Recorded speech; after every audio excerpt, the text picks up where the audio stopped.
Hi, welcome everybody to our, what is this, third in the series for Q1 Oceanside Chat. I'd like to, welcome you guys all back if you guys are repeat Oceanside Chat chatters. Or if you're new, I really do want to encourage you to continue to participate in the series. We get so many great speakers. These people come to us from all sorts of industries, all sorts of backgrounds. They do this for free for the record. So, we value their time and their energy that they put in the garage. Today, we have Benjamin Bidlack, who is going to cover a topic that we actually haven't really spent a lot of time covering at the garage for Oceanside Chat. So I'm super excited that he's committed to today and to the follow-up second chat. And it's going to be on all things kind of marketing and branding. And I'll let Benjamin introduce himself and his bio at length. But once again, the presentation style for today is going to be, he's going to get through his presentation. So if you're a forgetful type, please just put it in the chat the minute you have a question and we'll go through it. But otherwise, I'm going to pass it to you, Ben. Go ahead and introduce yourself to the group. Thank you so much, Arcelia, and thank you for having me on. I also want to thank Alex and Adal for connecting us. I've been working with Alex, so some of you may know him. And thank you, Natalie, for your help as well. So yes, let's move to branding. This is, as Arcelia said, a two-part chat. I'll plan for maybe 20, 30 minutes or so. If you have a burning question, maybe jot it down, as Arcelia mentioned, but we'll have plenty of time at the end. And it is a two-part question, so you may have questions during the week until next time. So feel free, maybe we can start next time with some questions if there are any at that point. Today's topic is how to create. I was going to write that all in full, how to create a powerful value brand, but it got to be a little long. But that's what we're going to talk about, is how to integrate sort of hardlined, robust corporate strategy. And my background is in management consulting. So I've had a good dose of that in my career, the first half of my career. I'll walk you through a little bit about that. But also the market insights that you need about customers and about competitors.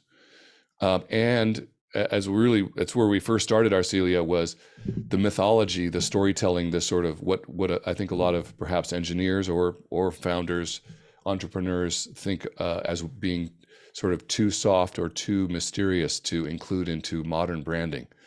But I'm as a lifetime first management consultant and now brand strategy consultant, I can tell you that the brands that have that layer to them, in addition to all the robust analysis and the quantitative data work that goes into a brand, are the ones that are the most powerful and the most valuable. So again, great brands do all of those things at the same time. It's not easy. And I found it to be, I'm in love with it. I've been in love with it since I had my first branding assignment at Booz Allen. And so I'll walk you through that. We'll have two parts. Today is, first we'll just go through a quick of how I define a brand. There are a number of dimensions and ways to look at what a brand is. I hope that my way of looking at it is effective for you. And I hope to hear and speak with you all about, are you founders of companies? Are you entrepreneurs? Are you part of larger companies? What your experience is with branding. Of course, we all have experience with our own favorite brands. And, of course, we think we're in charge of what we're buying and which car we like and which purse we like and which shoes we like, which styles we think are cool, which celebrities we think are cool. And all of those are part of the human connection to brands. And what I'll say about brands is that I think brands are where business meets people. And as a strategy consultant for many years in management consulting, I found a lot of times we left a really good strategy on the table with the client, for example, or if I was helping develop a strategy in-house. But without a great brand to bring it to life and to connect it with prospects and clients and customers, but also keeping in mind what are the other brands out there and why would we want to position ourselves in one way or another, that those strategies can fall flat. And the other benefit about great brands is that they are worth a lot of money and just by themselves. And so it's worth investing in brands, and it's worth managing and stewarding your brands.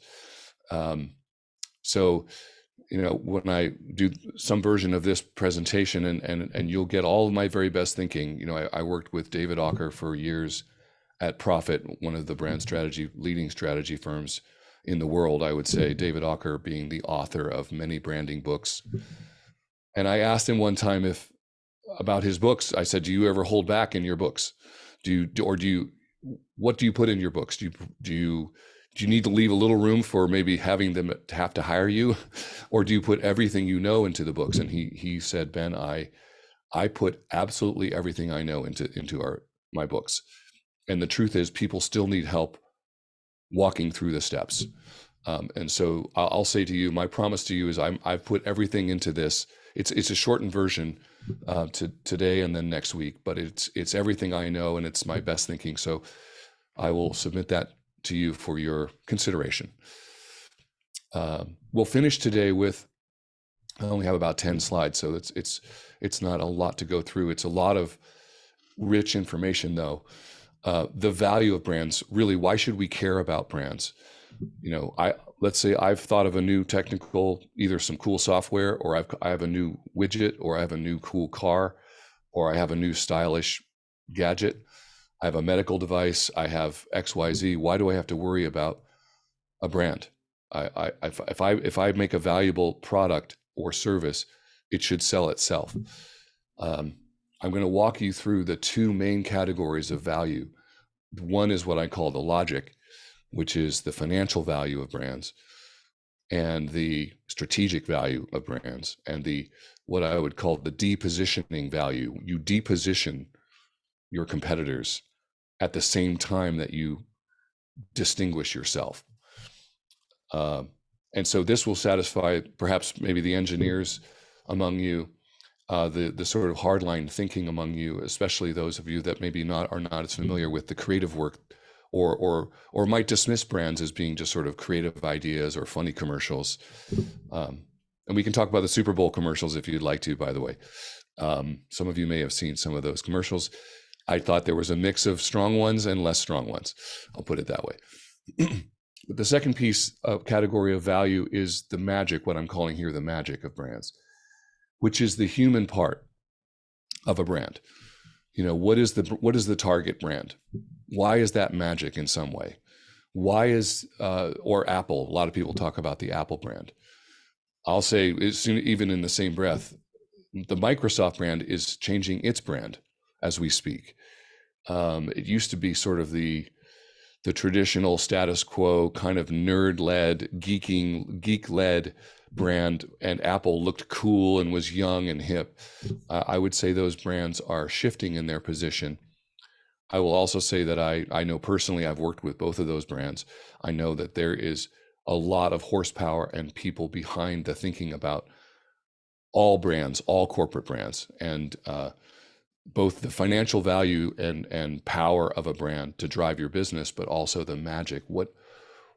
How can we connect with our people? And that includes our internal employees and staff and executives, but also our customers, building loyalty. But mostly what brands are for is to attract prospects to us, people we don't know yet, people that may have heard of us, and we want them to try us and think of us first before they think of the others. So those are the three categories we're going to look at today. Next week, I think it's next Wednesday, same time, Arcelia, is that right? I think so. I'll dive into the three areas of brand research that go into a brand. They're absolutely must-haves, and I'll give you a secret preview of them. They are, first, understanding the internal vision and ambition of the executives and founders of and senior leaders of a company. So it's the internal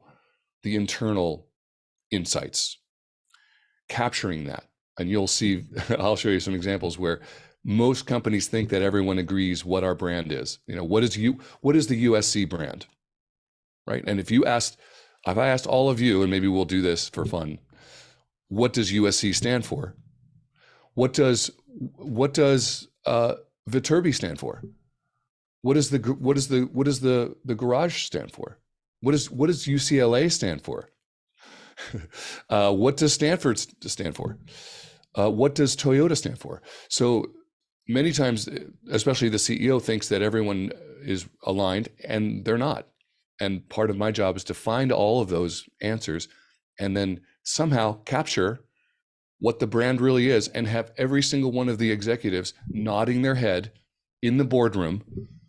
100 could be 100 people. In Singapore, it was 400. I worked for a couple of years in Singapore, and you're there with 400 executives who you want them all to be nodding as you're reading their brand statement. And it's, as I said, that's just one challenge. So that's the internal piece.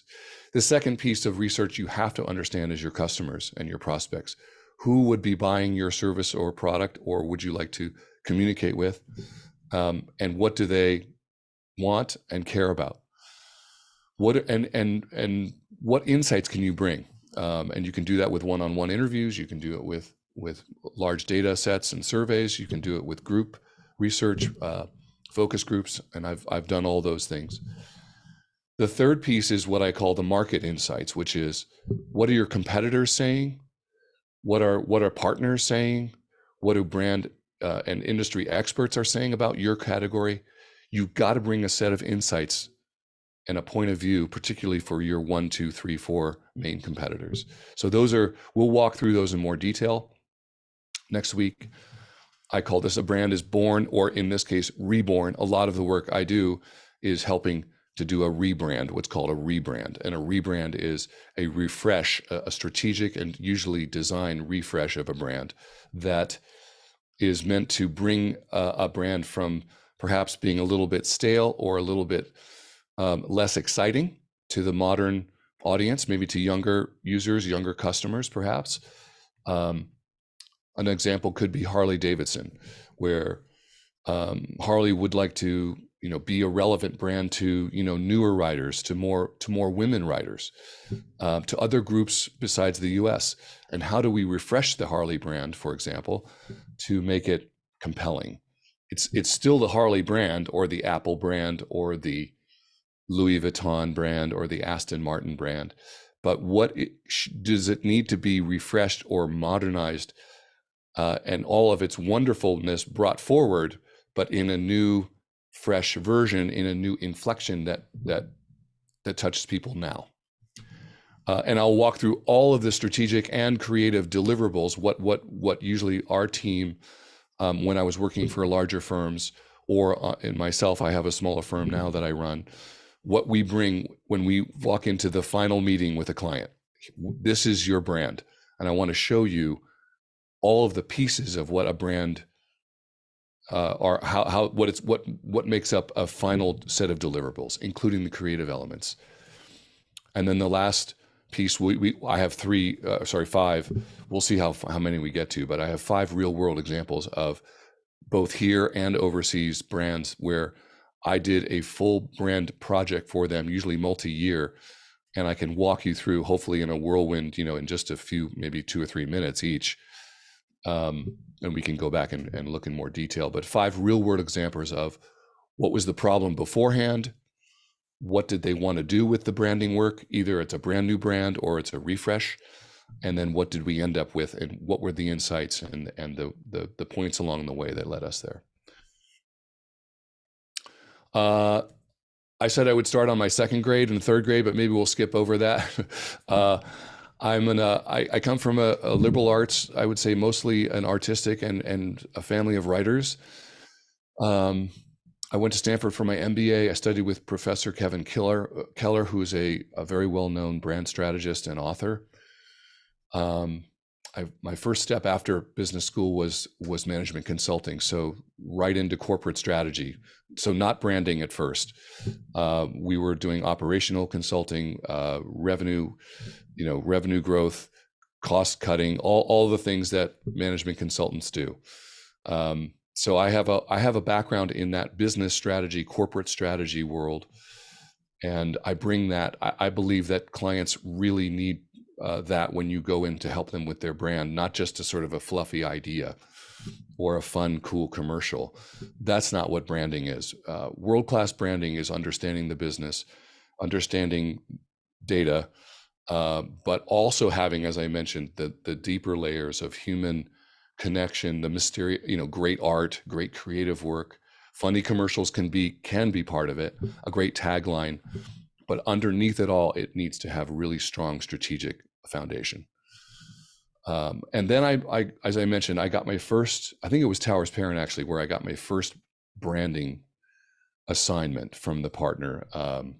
That partner is now at Boston Consulting Group.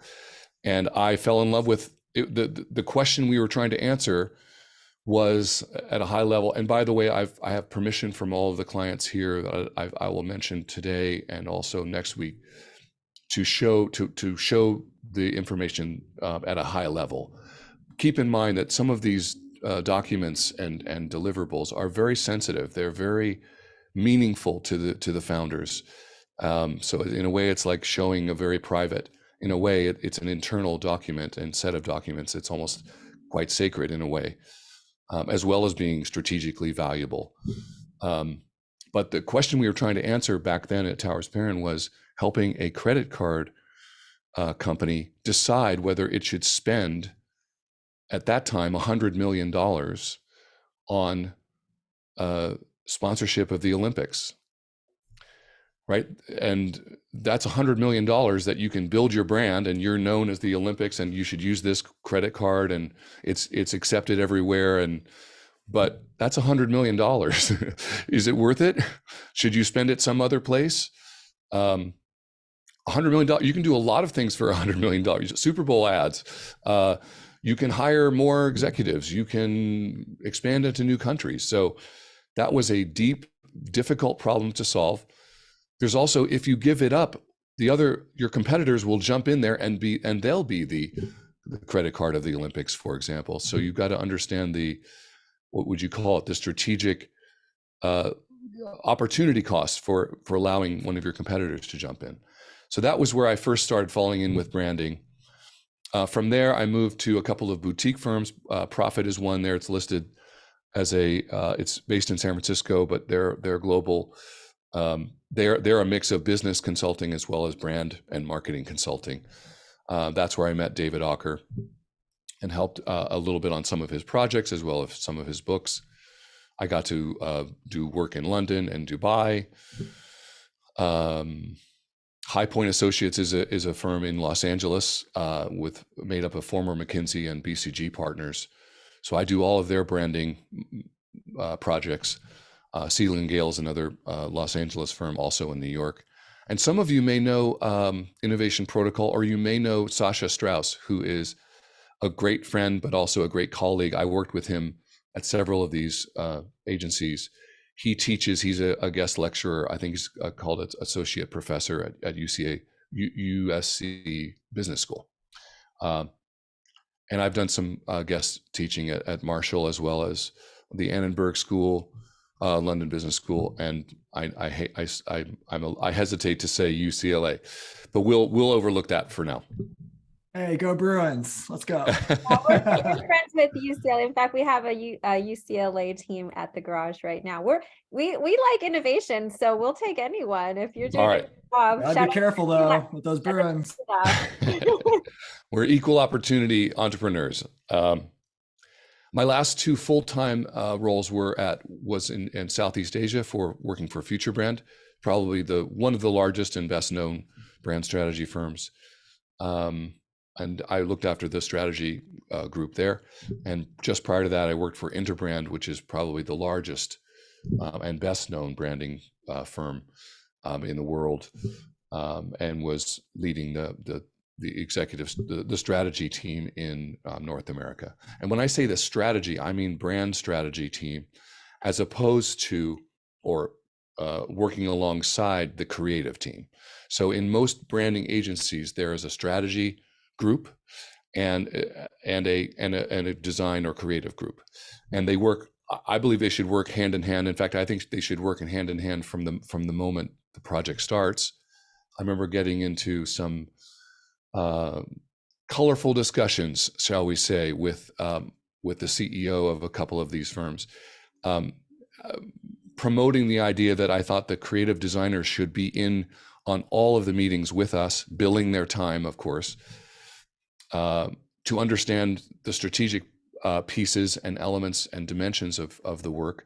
And I also wanted our strategist to be in the creative meetings and the artwork and or be on set for shooting the commercial. I think they're two ways of looking at the world. They're both important. And one of the reasons I left both of those firms to run my own firm was that I think that it should be an integrated team. And from the very start, I think that's what clients need, and I think that makes the work better. There's my contact info if anyone needs it. So let's go through just one slide here on what a brand is, how I look at them. I'm going to split it into looking at it from two different ways. The first way is how customers see a brand. Customers see a brand. A brand is the entire collective experience they have with you. They may not have heard of you yet, or they may have purchased something from you, or their friend did, or someone in their family, or they saw a cool commercial, or they saw a bad commercial. It is the aggregate of their experience and maybe their associations, their expectations of what they're going to get. What from if they go to Taco Bell to get lunch today, or if they go to Target to pick something up, or if they go to Arco as opposed to Chevron to get their gas. It has to do with what they think the price is going to be, what they think the experience will be. It can have positive aspects, it can have negative aspects, and it can evolve over time as you get more and more experience of it. So if that's the brand, that's what a brand is to customers. For companies, which is more our point of view today, well, what is a brand for a company? And I think it's the clear articulation of what a company stands for, what makes us special, and that includes what our promise is, and that includes verbal aspects, tone of voice. Do we have an attitude? Are we sort of young and hip and cool? Are we much more traditional? If you're Bank of America, or if you are Goldman Sachs, that you have a different tone of voice than if you are Tesla or SpaceX or Yum Yum Donuts down the street. All of those things are thought out, not just the cute logo or the imposing logo. Maybe you want to, you have a culture of being seen as kind of a leader or a conservative. When I was in Singapore, I kept hearing, I was interviewing customers of one of the largest banks there, and we were doing a branding for them. And I kept hearing that they were conservative. The bank was conservative. And I remember thinking, and some of the younger executives were afraid of that. We're afraid of being seen as too conservative, too uptight, too old school, you could say. And I was sitting, I remember working on it with my team, and my team, I sent them home, and I kept working. I remember late one night, and I came up with the little phrase, proudly conservative. No one had said that, but that's what I was feeling. That's what I was gathering from speaking with the CEO and his father, who was the chairman, and some of the senior people. There's a pride. We were proudly conservative. And it's not something to be, it's sort of like Microsoft could be proudly geeky, or kind of like proudly nerd, like a nerd. You can embrace your nerdiness. You can embrace your conservativeness. That can be something that a lot of people really like, especially in a bank. So that's an example of articulating something that maybe not everyone said, but all of a sudden, and when I said that particular phrase to the group, everybody felt a certain connection to it, and they expressed that. That's the kind of thing you're doing. You're trying to express the unexpressible, or the difficult, the culture, the style, the, what we want to say, who we want to stand for, and what kind of people we are. So for companies, that's what branding is articulating that, getting the words right, and then you want to get all the visuals right, the logo, the style, the color palette, the visual design cues. If you're driving along and you see a billboard, you probably can tell it's an Apple. You might be able to tell it's an Apple billboard before you even can see what it says, or a Target, or T-Mobile owns that fuchsia color, or Sprint used to own yellow. Sometimes just the color itself. Prince owns the color purple for his brand. So and so that can be a part of your brand. All of it is included in a brand. And it's all very, very thought out from the company standpoint. And as a brand consultant myself, that's what I have to make sure I'm able to capture. I'll point to just one of the bullets in here where it says increases company awareness, consideration, trial, and loyalty. Those four aspects: awareness, consideration, trial, and loyalty. So awareness is, I've heard of Walmart. Okay. Have you considered it? Have you actually, is it possible that you will go to Walmart today? No, it's not, because there isn't one close by. Or yes, there is, but I like Target better. Or I'm just going to go to the 7-Eleven because it's even closer. Trial. Can you get someone to try? I don't know if you saw in the Super Bowl the zero sugar Pepsi, and they had Paul Rudd, or they had who were the actors? They had Steve Martin, and they had Ben Stiller. It was Ben Stiller, and basically it was showing how actors are only acting when they say it's tasting good, but we want you to try it for yourself. So that was a trial kind of ad. But what you want is, first of all, you want customers to know who you are. Then you want them to consider you, to actually possibly buy from you. Then you want them to try you, and then you want them to be loyal.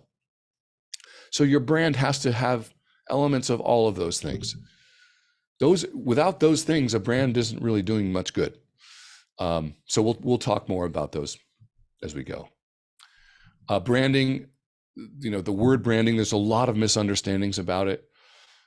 People think, okay, and especially for entrepreneurs, startups, maybe a company with only 2 or 3 people, or maybe it's 10, or maybe it's 100. And we need a brand. They think they want a brand, and they want to be like Apple, or pick a cool brand, and they just want that, and they think that they just make a logo and choose a name and make it a cool typeface, and we're off into the races. It's a lot more than that when it's done right, and it should be a 10 to 15 year investment. You should not be rebranding every 2 years. To make, Harley Davidson does not have to rebrand every 2 years. They have a challenge now because motorcycles are going electric. So what do you do if you're Harley, right? You stand for twin engines. You stand for, rebellion. Most of your riders are getting older now. Most of your riders are male. How do we solve that? Do we refresh the brand? Do we sub-brand? Do we use other sort of what's called flanker brands?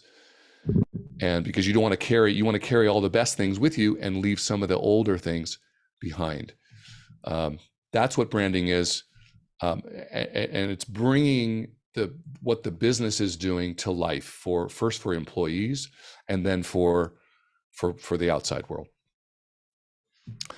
The last thing here is that a brand is, everyone, and even some clients have been under the mistaken assumption that a great brand can solve a business problem for them. We're losing market share. No one has tried us, or we're having trouble with our product. and we're getting complaints. And so if we had a really strong brand, that would solve it. A strong brand helps you bounce back from maybe a mistake. People will forgive you more. One thing Google does with its brand is it calls everything a beta. When it first introduced something, it says they're calling it a beta. And so the expectations are, it's smart.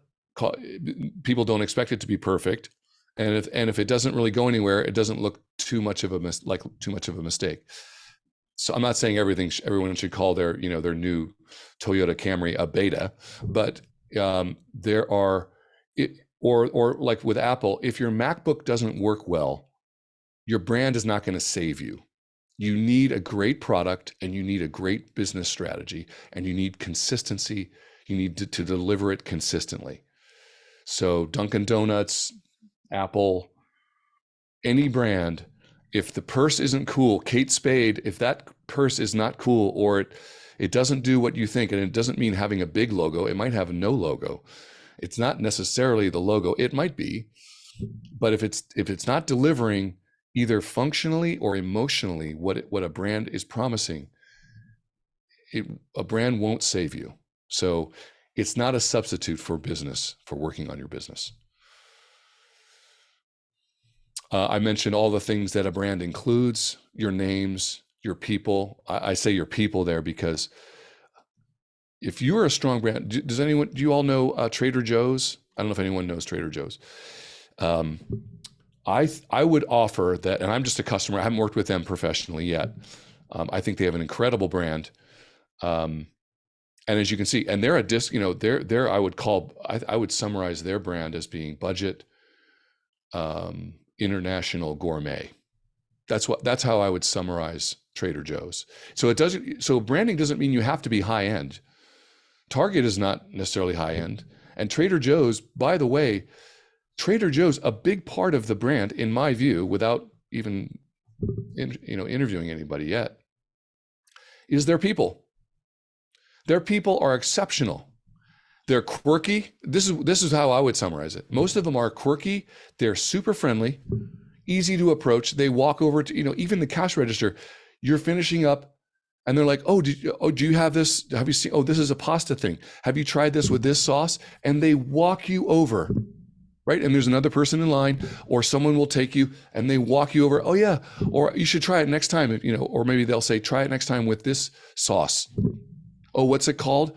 And they wait for you to put it in your phone, and they're quirky and cool. I'm not saying people at other grocery stores are not cool.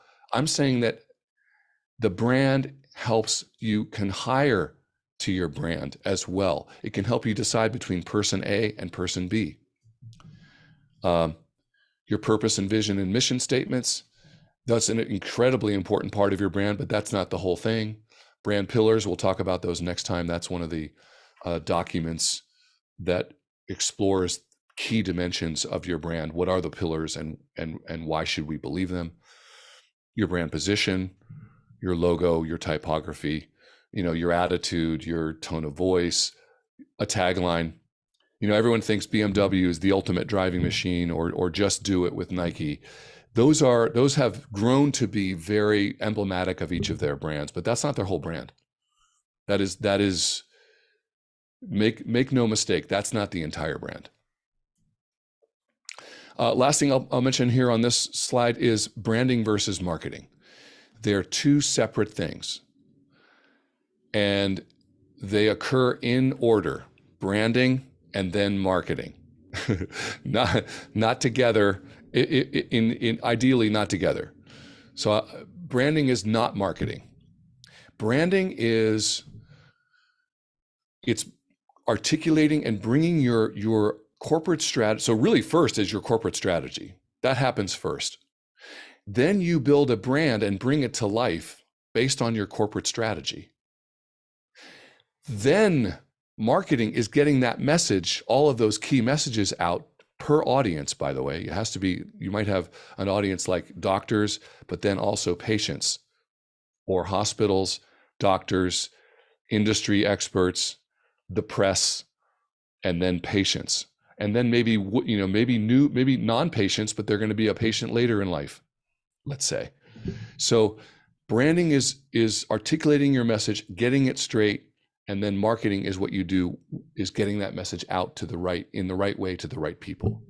Some people call it branding is the war. It's your war strategy. It's your strategy for how you're going to approach your whole war. And marketing is the individual battles within that war.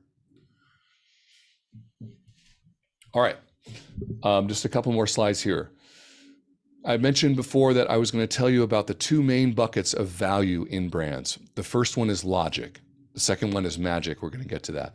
But the first set of very real, very financial, very tangible value of a brand, it's not just the logo. And this is where CEOs and CMOs and CFOs sit up and when they're watching a brand presentation, because all of a sudden, oh, dollar signs. Now you got my attention. So this first this is a screenshot from Ocean Tomo is an investment advisory company, investment banking firm. They do capital raising. They put out this study in 2020. And this is the components. This is tangible versus intangible assets. Intangible assets are as you can see, the growing columns there that are becoming more and more a higher percentage of the value of the S&P. So intangible assets, if you look at the right-hand side there, are 90% of the value of the S&P 500. Intangible assets. So tangible assets are things like buildings, equipment, right? Intangible is IP, intellectual property, including your brand. Brands are the vast majority of intangible assets. So this is, and it's getting bigger. So if you ignore your intangibles and you think that you can just get a really good value for your enterprise, let's say you're going to do an exit or you're going to do an M&A, you're going to do a roll-up with other companies, you're going to be purchased by another company, and you think you're going to get a good price for just looking at your tangibles, just looking at EBITDA, you're missing, in this case, maybe 9x of the value you can get for your company. Now, hopefully that's exciting to you, because I'm going to show you how you can get on your way to building this kind of value in your company. And this is Ocean Tomo. This is not, this is at the level of Goldman Sachs, Blackstone, TA Associates. These are top PE firms. This is not, or venture capital firms in Silicon Valley, right? And one of my clients, and we're going to walk through next week, I redid the brand for Silicon Valley Bank. Maybe you might know them. They're Apple's bank, Google's bank, Facebook, but they're also, they're in tight with the entire venture capital and private equity ecosystem. And they are well aware of brand value. But I did their actual brand. I did the brand for their private bank. And we'll walk through at a very high level. They gave me permission to walk through, and it was a couple of years now, so it's okay they said to show some of those. But this is very real. This is Interbrand. So I used to work for Interbrand, as I mentioned. Interbrand was probably the first brand strategy firm to develop a valuation for just the brand of a company, right? How much is just the brand worth of Apple or Coca-Cola or any of these? These are the top 20. This is just a screenshot from there. Every year they do the global brands, the top global brands. They put a value on the brands. I will say that there are 3 or 4 approaches to valuing a brand, and it's not my area of expertise.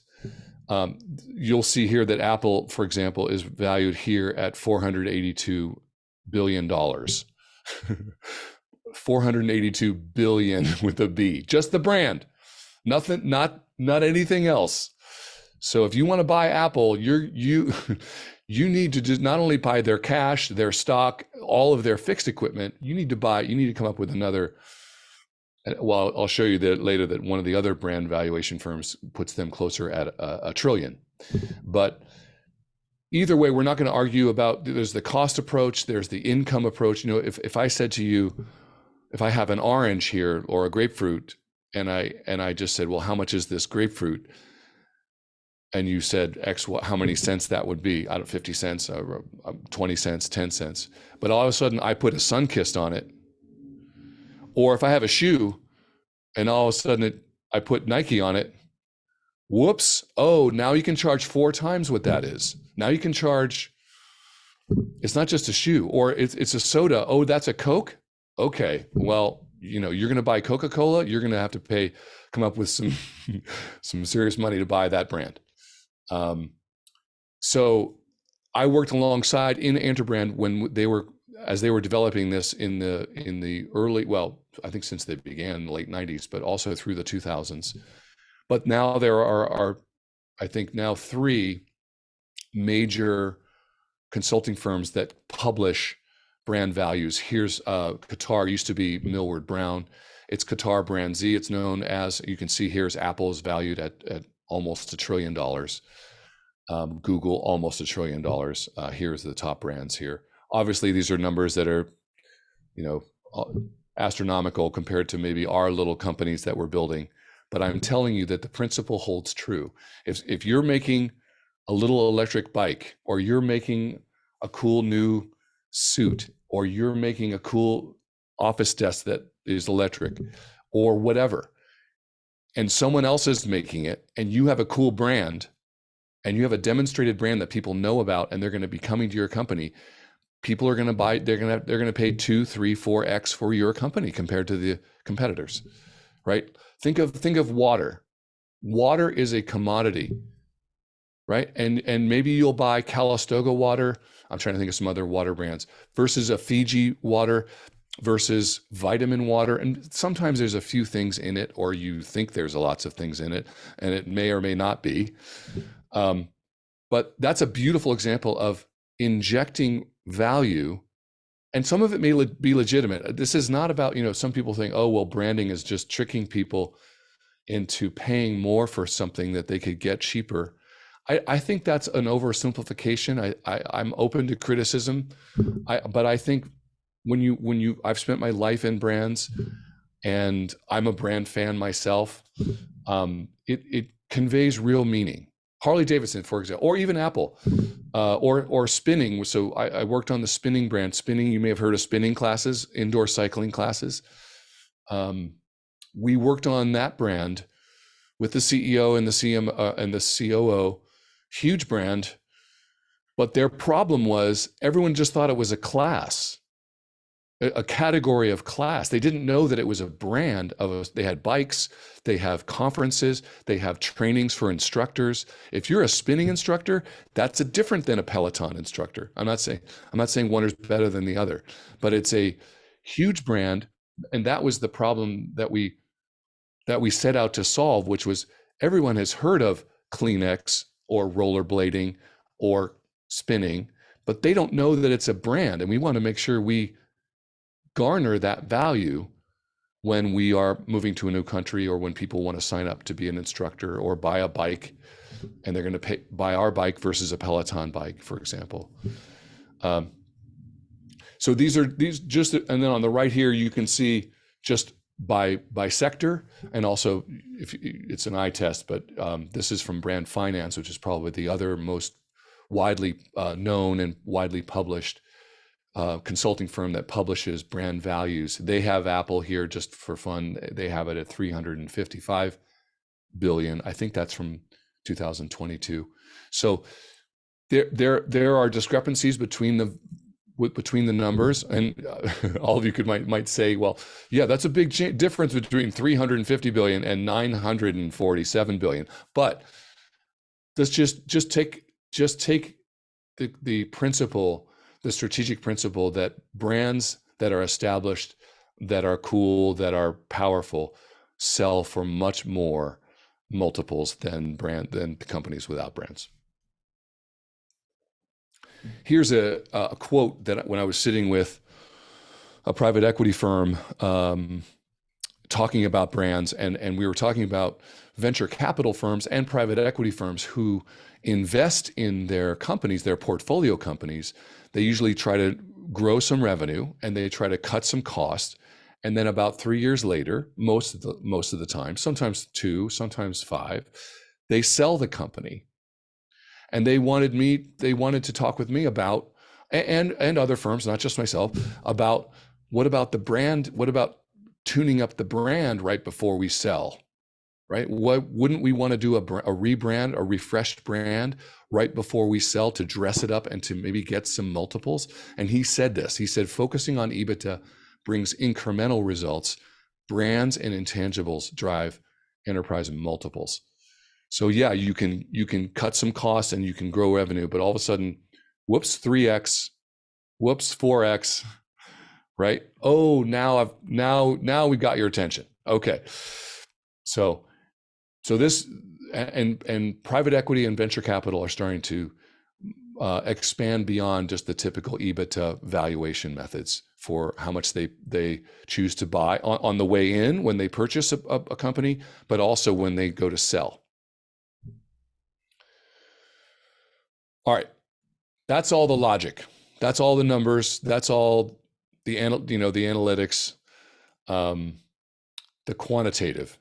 Now we're going to shift into the magic, more the qualitative, more the human sides of brands, because this is value that I think sometimes management consultants or analysts or even professionals in the industry, in investment banking or private equity, some miss. So I'm going to walk through a number of trying to articulate what it is, what qualitative and human and strategic value comes from a really strong brand. First, it helps you really clarify your own strength, the company's strength. And when I say company, it might be the company brand, which is called the corporate brand, or what's called the umbrella brand, or the master brand. And it could be it might be a product brand, right? It might be the Camry brand, not Toyota. It could be either one. Or it could be a sub brand like the Camry XLE, right? The certain model. That's its own brand. Its strengths, its ambitions, its position. It clarifies it. And as I said, you have to put the words down, and you have to have everybody in the company look at those words and go, "Yep, that is us. That's what we stand for." It communicates what we stand for. We're going to look at a Steve Jobs video on the next slide, and you'll see that he got this in spades.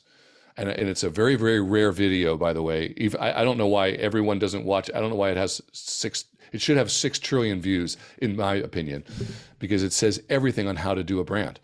And I think he captured why Apple actually is the brand it is today. It's not just because of iPhone work and all the great work Tim Cook's doing. It started with 2 very heroic parts of the brand that it represents, and I think it launched it into the stratosphere from there. So we'll look at that. It also depositions, a good brand depositions other companies or similar products. Fiji water, let's say, or vitamin water, if it's done well, all non-vitamin water should kind of look less interesting and less exciting, or water that doesn't come from an exotic, maybe it's the mountains of the Rockies, or maybe it's Fiji, or maybe it's, somewhere in France, or right, Evian. But it should do a job. If it's doing its job, it should deposition some of your competitors in the same fell swoop.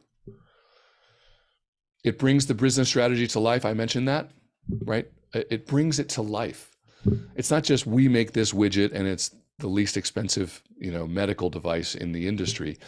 It brings it to life. It engages people, and it should engage first the founders. Maybe you need investors. A great brand can bring them in, your employees, and then most importantly, your prospects. I say prospects because those are the people that haven't found you yet, that haven't bought from you yet. And if they see a cool brand and there's a message there that excites them, that will drive your business. it makes your business decisions quite easy. When you know what you stand for and you're like, okay, we're Harley. Great. What do we stand for? We're Apple.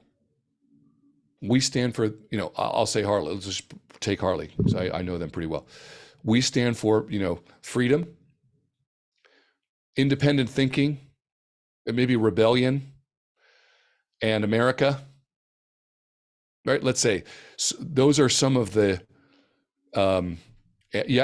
free thinking, independence. It will help you offer. Well, what should we offer now? Big twin engine motorcycles. They make motorcycles. Harley makes motorcycles. It's that simple, but no, they don't.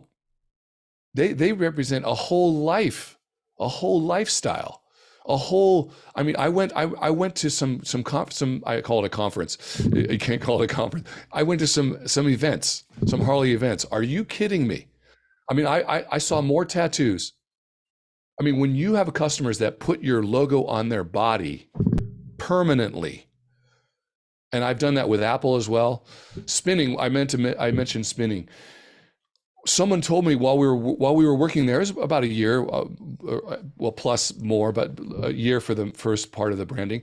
And someone showed me one of the instructors showed me her tattoo of spinning. And she said, this gives me meaning. And she actually went through a very challenging health scare where she wasn't able to ride. She actually wasn't able to walk. But the bike got her back on the bike. And now she's one of the leading instructors in the world. And she told me that story. And I just about fell over. And I sat with her for a couple of hours. And then she said, oh yeah, other people have, I said, your tattoo. And she said, yeah, other people have tattoos. And I'm like, what? So all of a sudden we did a little event where we said, everybody send us pictures of your tattoos. And what does it mean to you? And they came in from all over the world and they hadn't done that before. The CEO, everybody, no one knew. And you talk about a brand, what it means to all those people in Poland, in Africa, in Asia, in Australia, whether you're an instructor or you're brand new or just you met someone and they helped them lose weight. Have you guys heard of Richard Simmons? Richard Simmons, a fitness instructor. He's a wonderful teacher. He's a wonderful engager. He's helped people. He has a brand helping people. But anyway, when you have people doing tattoos, you need to ask them what, first of all, it'd be great if your brand has people doing tattoos, not just the founders maybe, but also others. Why would you do that? And you need to capture that. I say business decisions, and then now all of a sudden you have an instant customer panel that you can go to with your ideas. Let's say, which we did at Spinning, like we're going to offer this bike. Let's send the idea to the bike to all those people and see what they think. And they will keep us on the right path.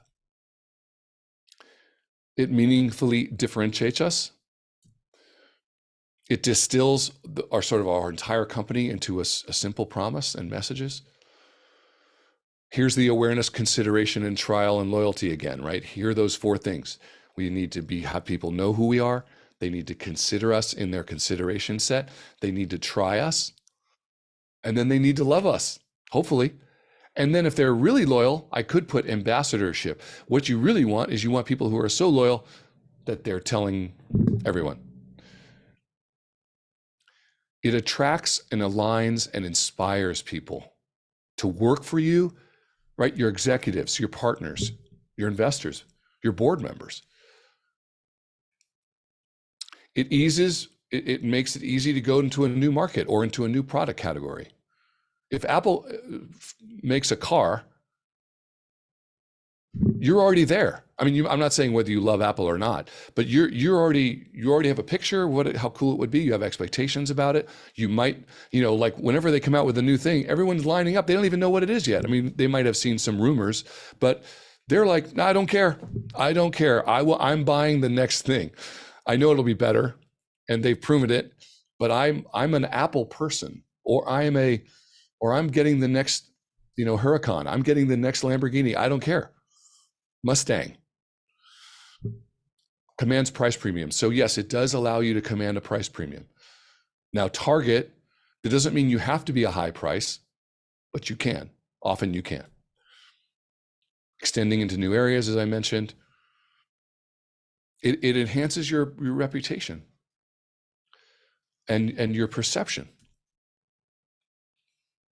Eventually, a lot of you, I'm not sure, maybe you already have a brand portfolio, what's a group of brands, and that's called a brand architecture. A brand architecture, that term just means how all of your brands relate to each other. For example, Microsoft is the family brand, or you could say master brand, or the umbrella brand, the corporate brand. Then you have Microsoft Office. It's a family brand, it's a sub-brand.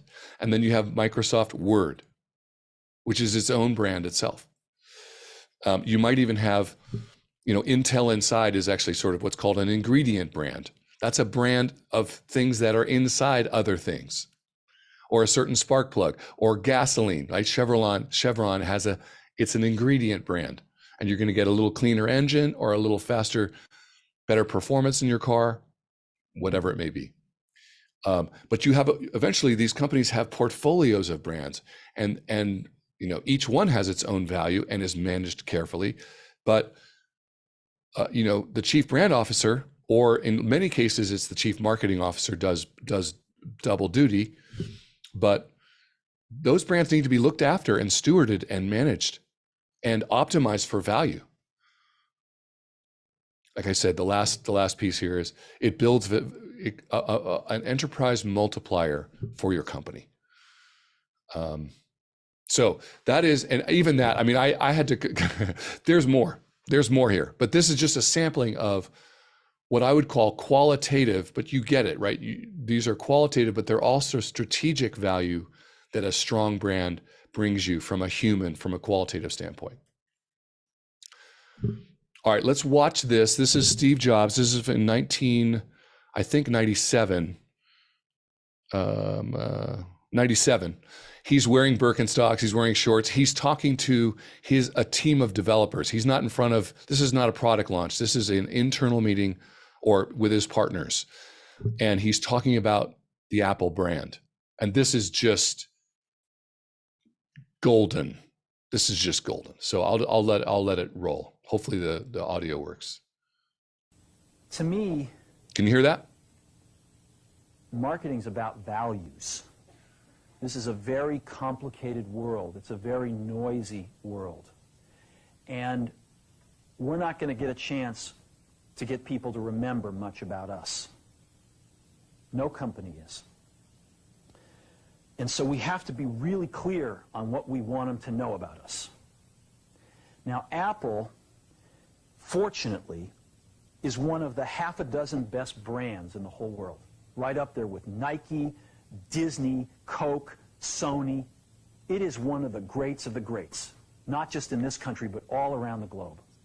And but even a great brand needs investment and caring if it's going to retain its relevance and vitality. And the Apple brand has clearly suffered from neglect in this area in the last few years. And we need to bring it back. The way to do that is not to talk about speeds and feeds. It's not to talk about MIPS and megahertz. All right, let me just pause it there. What he said was, it's not to talk about speeds and feeds or MIPS and megahertz. In other words, product specs. Like, right, this new thing does this fast or has this many gigabytes. It's not to talk about that. I just want to make sure you caught that. It's not to talk about that, which is what most companies do. Look at our new cool computer. It actually has 4 gigabytes of RAM. Or the new Samsung Galaxy S23 has this many megapixels in its camera. It's not to do that. It's not to talk about why we're better than Windows. Why we're better than Windows. The dairy industry tried for 20 years to convince you that milk was good for you. It's a lie, but they tried anyway. And the sales were going like this. And then they tried Got Milk, and the sales have gone like this. Got Milk doesn't even talk about the product. Matter of fact, it focuses on the absence of the product. But you remember Got Milk? I don't know if you remember that ad campaign. it's got milk. And it's a funny thing about when you don't have milk and you had a big brownie or you just took a bite of something and you forgot that you don't have milk. And so it's brilliant, but and as he's saying, it's focusing on not having milk. It's not even focusing on like milk is great for you. And he said it wasn't even working. So this is helping you see that you need to unlatch yourself from typical, what you would think of as like singing the praises of whatever product it is. It's not that always. I love the Birkenstocks and shorts, by the way. You gotta love this. But the best example of all, and one of the greatest jobs of marketing in the universe has ever seen is Nike. Remember, Nike sells a commodity. They sell shoes. And yet when you think of Nike, you feel something different than a shoe company. In their ads, as you know, they don't ever talk about the products. They don't ever tell you about their air soles and why they're better than Reebok's air soles. What does Nike do in their advertising? They honor great athletes and they honor great athletics. That's who they are. That's what they are about. Apple spends a fortune on advertising. You'd never know it.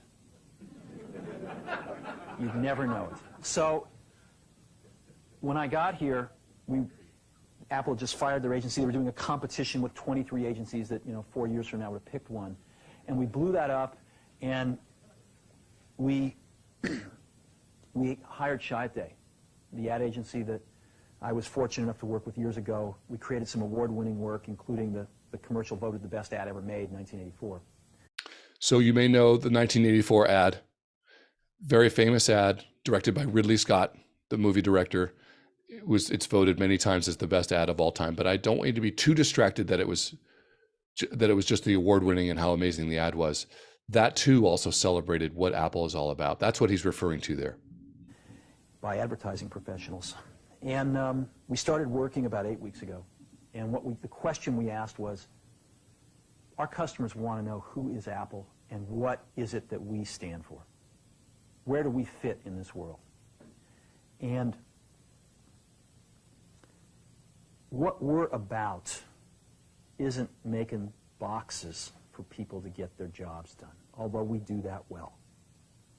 We do that better than almost anybody in some cases. But Apple's about something more than that.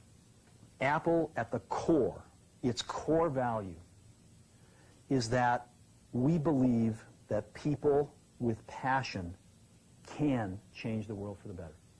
That's what we believe. And we've had the opportunity to work with people like that. We've had an opportunity to work with people like you, with software developers, with customers who have done it in some big and some small ways. And we believe that in this world, people can change it for the better. And that those people that are crazy enough to think they can change the world are the ones that actually do. And so what we're going to do in our first brand marketing campaign in several years is to get back to that core value. A lot of things have changed. The market's a totally different place than it was a decade ago. And Apple's totally different, and Apple's place in it is totally different. And believe me, the products and the distribution strategy and the manufacturing are totally different, and we understand that. But values and core values, those things shouldn't change. The things that Apple believed in at its core are the same things that Apple really stands for today. And so we wanted to find a way to communicate this. And what we have is something that I am very moved by. It honors those people who have changed the world. Some of them are living, some of them are not. But the ones that aren't, as you'll see, you know that if they ever used a computer, it would have been a Mac. Did you catch that? The ones who aren't living, if they had a computer, they would have been a Mac. Right? It's a pretty great line. And the theme of the campaign is think different. is the people, honoring the people who think different and who move this world forward. And it is what we are about. It touches the soul of this company. So I'm going to go ahead and roll it, and I hope that you feel the same way about it I do. Now we can watch it. Do we have a couple, 3-4 minutes, or are we running way over? We are over, but I think that whoever wants to stay will stay. Obviously, we're recording this. I think. Okay. Please continue. Okay. We'll watch it, and I just have 1 or 2 slides, and then we'll finish up. So here's the ad. So I'll just continue it here.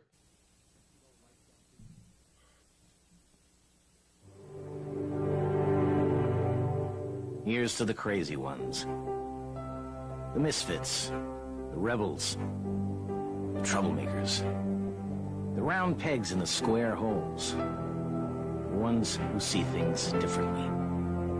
They're not fond of rules, and they have no respect for the status quo. You can quote them, disagree with them, glorify or vilify them, but the only thing you can't do is ignore them. Because they change things. They push the human race forward. And while some may see them as the crazy ones, we see genius. Because the people who are crazy enough to think they can change the world are the ones who do.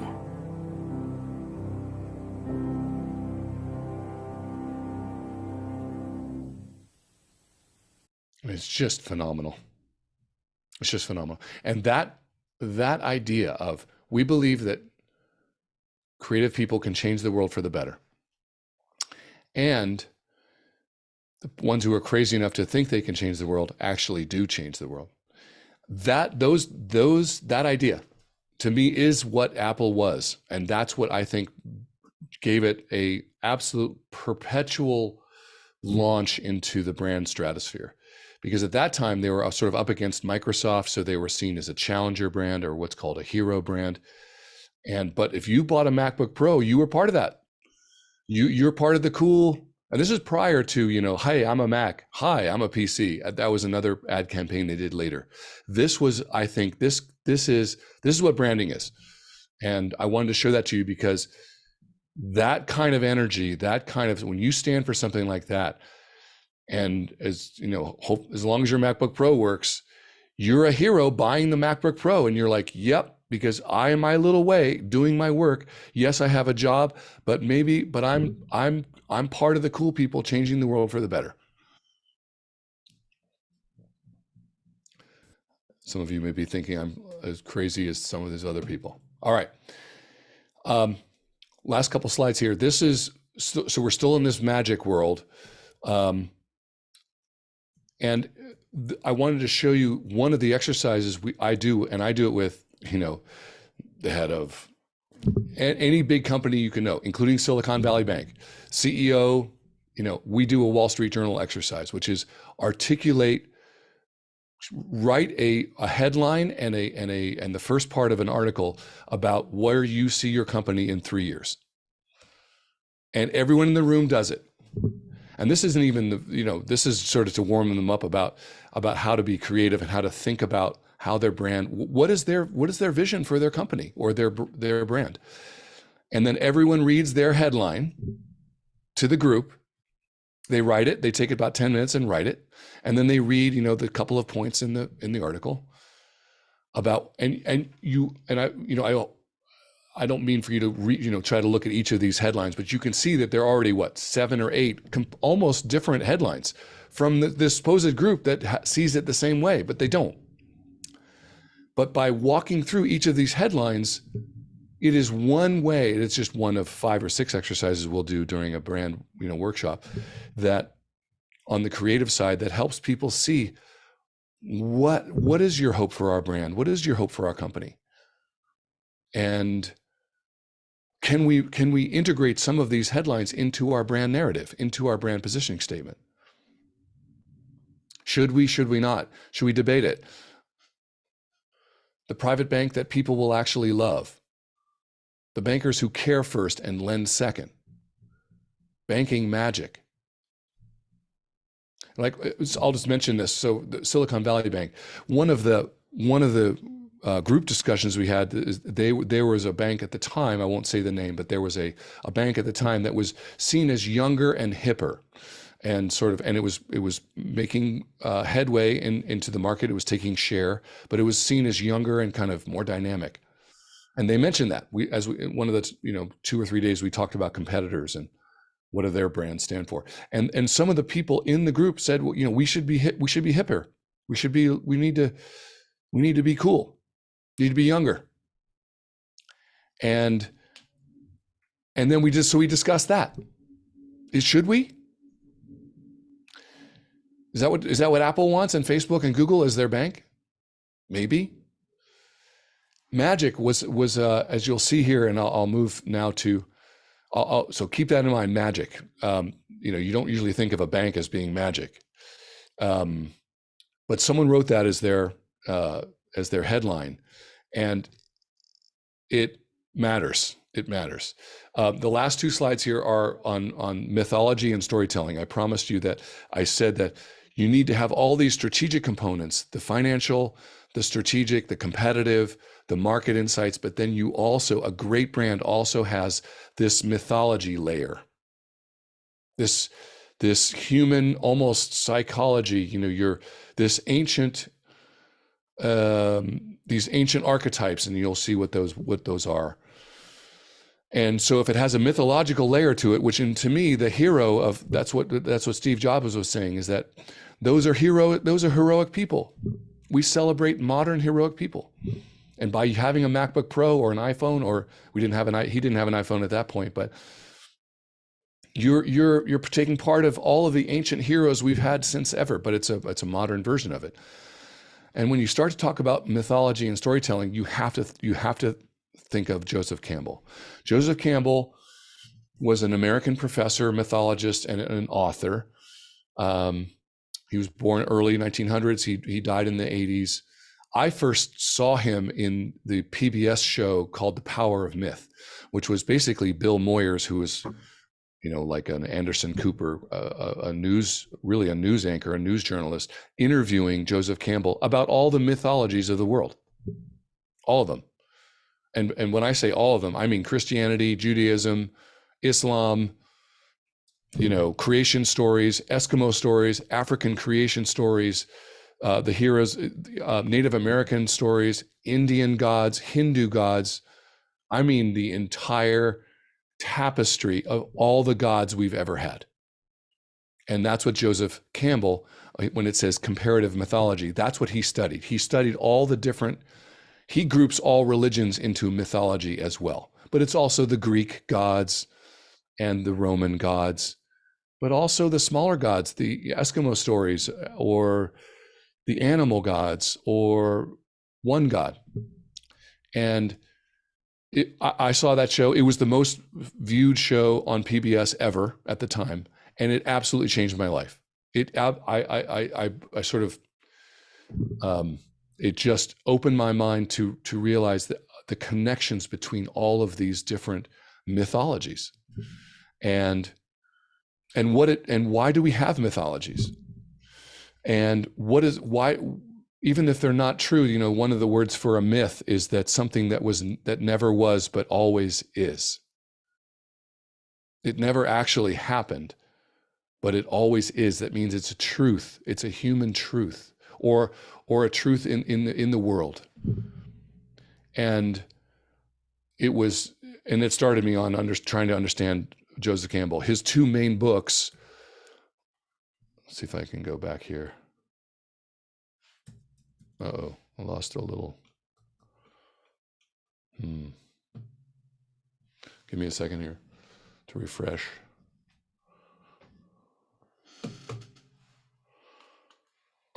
We still hear you, but your video is frozen. Okay. His 2 main books are, man, it's too bad. How can we do that? Should I jump out and jump back in, maybe? Stop sharing your screen and then reshare it. That might help. Are you having it just I'm in freeze mode. Hold Okay, on, give me. I'm gonna stop it for you. Okay.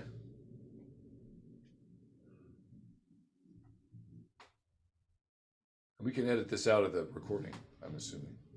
Yeah, but it's fun. We're not so formal that we would need to edit it out. Unless, of course, your brand is to never make a single technical mistake. Right. No, I think it's okay I wouldn't want I think it's okay to leave it in, actually. It's pretty cool. to. Um, But we hear you just fine. well, okay, so I'll just keep going. I can see that my thumbnail looks like is a really flattering screenshot. It's clear now. I do think that because we're so over, my suggestion is that we just pick up right here Next time? next time. Yeah, I mean, Great. we've never had a 2-part series, and so I'm super excited to get you back. I have like 1,000 questions. I'm sure there's a lot of participants who had questions who wanted to ask, and so I think it does make sense to kick off next week's with questions from today, and hopefully you guys can all save those questions. I mean, Perfect. I think the information that you provided us today, Benjamin, is like a great jumping off point. This is something that I know the startups at the garage constantly think about how to do, how to successfully brand themselves. I know that startups, they're not Apple yet, right? But they have dreams of becoming Apple. And I think these conversations should start sooner rather than later. So I feel like this is like, it does feel like building blocks. And so next week, Absolutely. block number 2. Sounds great. Sounds Yeah. great. I also just want to, before I wrap it up with the video, I want to just thank you once again for spending this time with us, for going over. I'm super excited for next week. Hopefully all of you guys will be able to join us. And then I also dropped in the chat that the Viterbi Startup Garage is open for business again. Every spring and every fall, we put our application live and we bring in at least 6 teams into the garage to incubate with us for a full year. So if you're a startup and you're interested, by all means, apply. Applications will close. The deadline is on the application. I don't have it off the top of my mind, but I think it's sometime mid-March, and then we'll start running interviews right at the end of March to kick off that cohort in April. So hope to see some applications come in. Happy to have you back next week, Benjamin. Same time, same place. Perfect. Yeah. Have a great afternoon, you guys. Thanks so much, Arcelia. Talk soon, everyone. Thank you again. Thank you. This is Benjamin. awesome. Thank you for a great one. Yep.